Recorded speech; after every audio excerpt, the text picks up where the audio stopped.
ए तू उनको पहचानते है कि नहीं? कौन है वो? हाँ? तू कैसा है इधर येलूर में? कैसा है? कहाँ से है तू? हाँ? ये सर जरा बाहर जाते हाँ और बड़े बड़े बैठो बैठो बैठ गए बैठ क्या होता है बैठ पिकनिक ले जाने को तो बोलो देखिए गाड़ी पे बैठे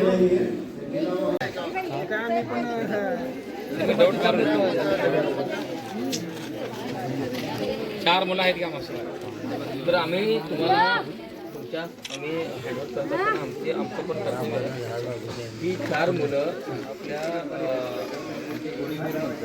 वाडी शिवारमध्ये ह्या 4 मुलांना तर सोडून गेलेलं होतं. हे आमचे शेतकरी आहेत बाळू कर्लेकर आणि शेखर कर्लेकर. त्यांनी मला फोन केले की असं साहेब आमच्या ह्या एरियामध्ये 4 मुलं 7-8 वर्षाची आहेत आणि ती 4 मुलं येत आहेत. आणि ती काय म्हणतात की आम्ही पिरनोडीचे आहोत आणि आम्हाला पिरनोडीला सोडा.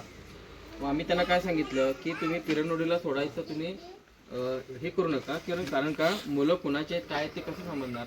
मग आपण स्थानिक पोलीस स्टेशन कुठलं आहे तर ग्रामीण पोलीस स्टेशन असल्यामुळे आम्ही तुम्हाला संपर्क केला. संपर्क केल्यानंतर त्यांचे आई वडील तुमच्याकडं कंप्लेंट द्यायला आलेले होते. काय योगायोगानं कसा झाला बघा. मात्र कुठल्याही प्रकारची कारवाई न होता ही मुलं आमच्या ताब्यात घेऊन यांनी व्यवस्थित सुखरूपपणे इथं येळूरच्या म्हणजे विठ्ठल रुक्मिणी मंदिरमध्ये आणून ठेवलं आणि त्यांना काय त्यांची काय खायला प्यायला दिलं त्यांना आणि तुम्ही इथपर्यंत येऊन पोचलात आणि त्यांचे पालक पण इथे आहेत.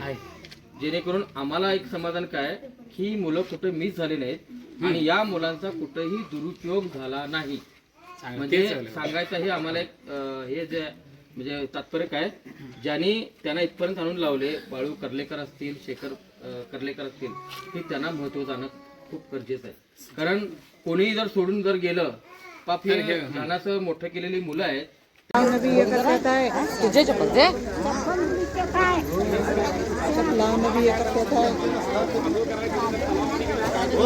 सगळी विचारलं ती कोणाची